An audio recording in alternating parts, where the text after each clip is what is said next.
Tolong penjelasannya surah Yunus ayat 3. Dia bersemayam di atas arsh untuk mengatur segala urusan. Karena banyak yang beranggapan bersemayam layaknya manusia. Terima kasih. Ini sudah kita jelaskan sebenarnya ya. Mungkin yang bertanya tidak sempat hadir di pasal keempat Minhajul Muslim. Kita sudah masuk ke pasal keberapa ini? Ke-8 kalau salah ya. Masalah hari kiamat. Jadi Allah subhanahu wa ta'ala bersemayam di atas arsh. Allah subhanahu wa ta'ala melihat. Allah subhanahu wa ta'ala mendengar. Allah subhanahu wa ta'ala mengetahui. Yani mengawasi. Kan itu. Allah marah. Allah cinta. Allah ridha. Semua itu nama-nama dan sifat Allah wajib kita imani sebagaimana apa adanya. Kata Imam Syafi'i rahimahullah, saya beriman kepada apa yang Allah sampaikan tentang dirinya seperti yang Allah inginkan. Gitu kan. Dan saya juga beriman kepada apa yang disampaikan Rasulullah SAW sebagaimana apa yang diinginkan oleh Rasulullah SAW. Jadi kita harus memang seperti itu konsepnya. Kalau masalah Allah SWT dikatakan bersemayam, ya bersemayam di atas arsh. Tapi tidak boleh ada penyerupaan dengan makhluk. Tidak bisa, tidak jangkau. Bapak Ibu sekalian, akal kita ini dengan anggota tubuh, hati nurani, anggota tubuh, tangan, kaki, segala ini diberikan oleh Allah sebagai fasilitas untuk tunduk pada wahyu. Pahamin poin ini ya. Jangan wahyu yang Bapak Ibu korek-korek dengan akalnya, maunya wahyu sesuai dengan akalnya, nggak bisa. Kalau kita dahulukan akal, apa standarisasinya? Misal gini, kalau kita semua ini punya akal pikiran kita berbeda-beda semuanya. Yang satu suka kuning, yang satu suka kuning, yang satu suka biru, yang satu suka hijau, beda-beda warna, beda-beda bentuk, beda-beda jenis makanan, beda-beda keinginan kendaraan dan seterusnya. Baik, akal manusia berbeda-beda, diatur oleh wahyu. Wahyu yang mengatur, ada standarisasi. Bayangkan kalau kita balik, akal yang mengatur wahyu, akal siapa yang jadi standar? Kan gitu. Bapak Ibu kalau kerja di satu perusahaan, yang harus tunduk, kita tunduk ke peraturan perusahaan, atau perusahaan tunduk dengan akal-akal otak-otaknya pegawai-pegawai? Tentu saja pegawai tunduk kepada peraturan perusahaan. Bayangkan kalau saya buat perusahaan, semua pegawai saya harus ikutin otaknya mereka semua. Jadi mereka semaunya masuk kapan, mereka pakai baju terserah, mereka berbuat semaunya, ambil uang semaunya. Kacau balau lah perusahaan itu. Harus ada standarisasi. Wahyu itu standarnya, hukum. Semua otak harus tunduk di situ. Karena kalau akal yang kita dahulukan harus wahyu ikut akal, kita akan protes. Kenapa laki-laki dan perempuan saja? Kenapa tidak ada jenis kelamin yang ketiga? Kenapa sholat duhur 4 rakaat? Kenapa sholat 5 kali? 1 kali saja. Dan gitu. Terusnya kita akan banyak protes tuh. Kenapa ada malam dan siang? Kenapa harus ada begini? Kenapa harus ada begitu? Kenapa harus ada pisang? Kenapa harus ada anjing? Kenapa harus ada babi? Banyak. Akal tidak bisa kalau dilepas, tidak dikontrol oleh wahyu, dia akan kemana-mana. Kacau balau semuanya. Maka harus ditundukkan dengan akal kita, dengan wahyu. Wahyu menyampaikan tentang nama-nama dan sifat Allah, kita harus imani apa adanya sampai ada penjelasan dari wahyu. Wahyu cuma menyampaikan Allah punya telapak tangan, Allah punya kaki, Allah punya penglihatan, pendengaran. Tapi Allah katakan dalam Al-Quran, laisa kamitslihi syai'un wa huwas samiul basir. Allah itu tidak menyerupai siapapun, gitu kan? Apapun, dan dia maha mendengar lagi maha melihat. Jadi kita harus tahu masalah itu. Masalah Allah SWT beristiwa, bersemayam di atas arsy-Nya dengan kemahabesarannya. Imani masalah itu. Makanya Imam Malik rahimahullah pernah ditanya seseorang, lalu dia berkata, wahai Imam, bagaimana sih caranya memahami istiwa? Seperti tadi pertanyaan, apakah seperti manusia bisa difahamin begitu? Manusia yang naik di atas singgasana? Lalu kata Imam Malik rahimahullah kalimat yang bijak, orang yang punya ilmu dalam masalah ini, dia mengatakan, istiwa sudah maklum, bersemayam itu jelas. Gak ada sesuatu yang perlu dipertanyakan. Dalam bahasa Arab, istiwa jelas adalah naik ke atas singgasana, gitu kan. Kemudian dikatakan kaifiyahnya majhul, bagaimana prosesnya tidak jelas buat kita karena tidak disampaikan dalam wahyu. Kita imani apa adanya. Wassu'al anhu bid'ah, bertanya tentang itu adalah perbuatan bid'ah, gitu kan. Imam Malik menutup pintu itu karena berbicara dengan tentang zatnya Allah itu tidak bisa terlalu jauh kecuali ada dalil yang menjelaskan. Allahu a'lam. Ini yang bertanya bisa kembali juga, Bapak Ibu sekalian, kembali ke materi kita di YouTube sudah ada tentang kajian Minhajul Muslim pasal keempat tepatnya, beriman pada asma dan sifat Allah. 2. Di mana keberadaan Allah itu, Pak Ustaz?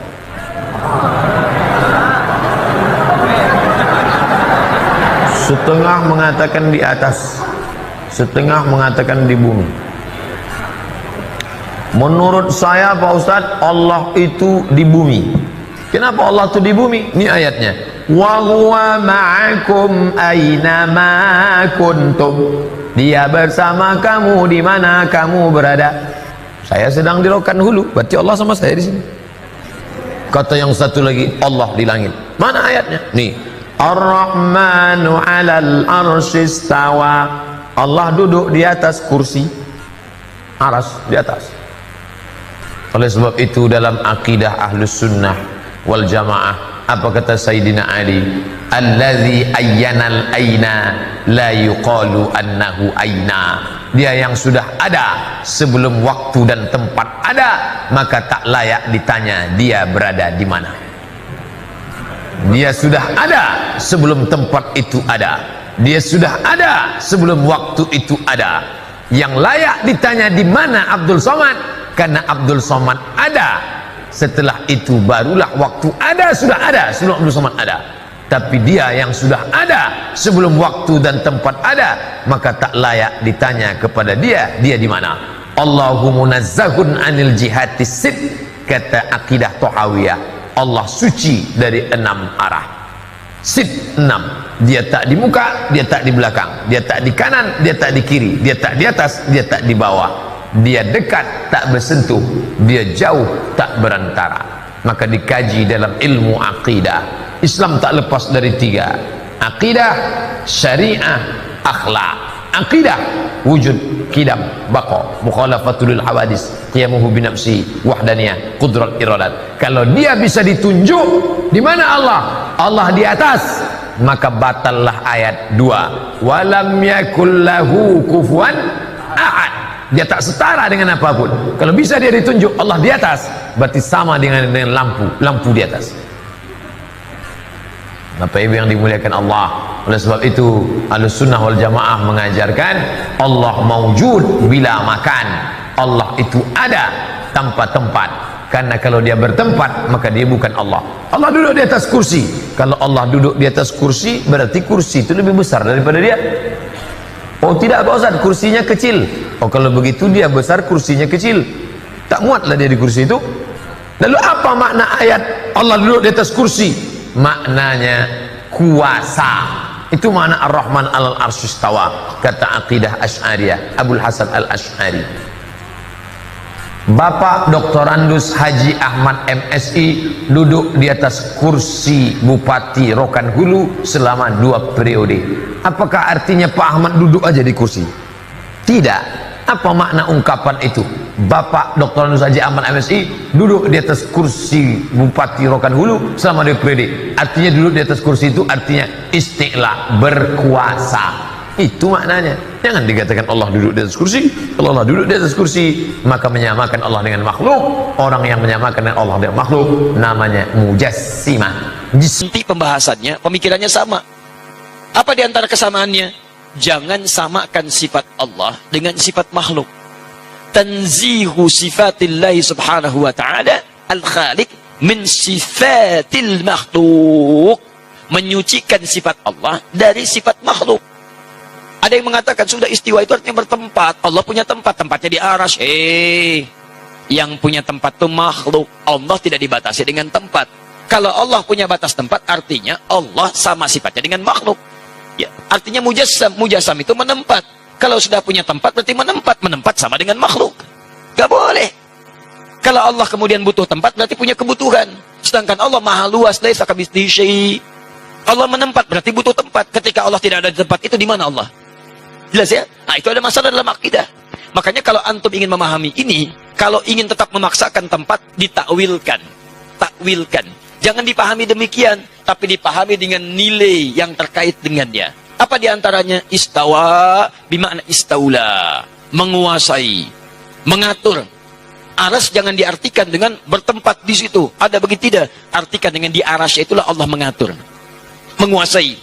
Menguasai aras, menguasai alam dan sebagainya. Ustaz, ayatnya jelas, ngapain main takwil-takwil? Ada beberapa ayat yang memang kita harus pahami dengan takwil. Contoh, misal, teman-teman sekalian, wala takunu kalladzina nasullaha fa ansahum anfusahum. Jangan kalian menjadi seperti orang yang lupa dengan Allah, maka Allah pun lupa dengan mereka. Awas. Awas, hati-hati. Bahkan ayat lain tegas, fanasi Allah, maka Allah pun lupa dengan mereka. Saya mau tanya pada antum, apakah Allah punya sifat lupa? Allah punya sifat lupa enggak? Tidak. Waliyadzubillah. Oh, tapi Ustaz, biarkan kita mengartikan ayat itu, lupa, biarin lupa aja, sesuai dengan sifatnya Allah. Oh, bagaimana lupa sesuai dengan sifatnya Allah? Allah enggak punya sifat lupa. Makanya ketika antum ingin memahami sesuatu, mesti hati-hati. Kalau melihat pendapat ulama, langsung jangan diserang. Oh, ini Asy'ari. Asy'ari itu nggak boleh. Ini bid'ah, ini haram, ini dolalah. Sebentar, pelajari dulu kenapa beliau menyampaikan itu. Apa turunan tafsirnya? Apa pemahamannya? Makanya saya ketika disoal teman-teman tentang hadis nuzul, Allah turun ke langit dunia. Ustaz Adi mengingkari hadis nuzul. Antum yang kurang gaul. Antum kurang piknik. Kapan saya mengingkari hadis itu?